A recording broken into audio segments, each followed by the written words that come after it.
ഇത് യാഥാർത്ഥ്യമാണ് കേട്ടോ. മറ്റേതൊക്കെ പാരമ്പര്യമായിട്ട് തെളിവില്ലാത്ത വചനങ്ങളും മൊഴികളും കാര്യങ്ങളാണ് ഇപ്പോഴത്തെ തലമുറയ്ക്ക്. അതായത് അവര് നമ്മൾ പറഞ്ഞു തന്ന ഒരു വിശ്വാസം എന്നുള്ള രീതിയിലാണ് നമ്മൾ പഴയ കാര്യങ്ങൾ പറഞ്ഞത്. ഇതല്ല, ഇത് യാഥാർത്ഥ്യമാണ്. ഏത് ഇപ്പൊ ചെയ്തു വരിക തൊഴിൽ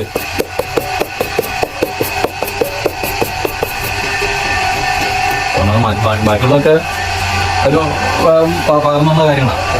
ഇത് പ്രത്യക്ഷത്തിലുണ്ട്. ബാക്കിയുള്ള കാര്യങ്ങളൊക്കെ പല തർക്കങ്ങളും കാര്യങ്ങളൊക്കെ ആയി അങ്ങനെയല്ല അതാണെന്നൊക്കെ പലരും തർക്കിക്കും. അത് ചരിത്ര സങ്കല്പത്തിൽ നിൽക്കുന്നതല്ലേ ഉള്ളൂ. പക്ഷേ നമ്മളെ യാഥാർത്ഥ്യം നമ്മളെ മുമ്പിൽ തന്നെ നമ്മളെ അന്നം മുട്ടിക്കാൻ ഇങ്ങനെ നമ്മൾ അത് നടത്തിക്കൊണ്ട് പോകുന്നു. അതെ.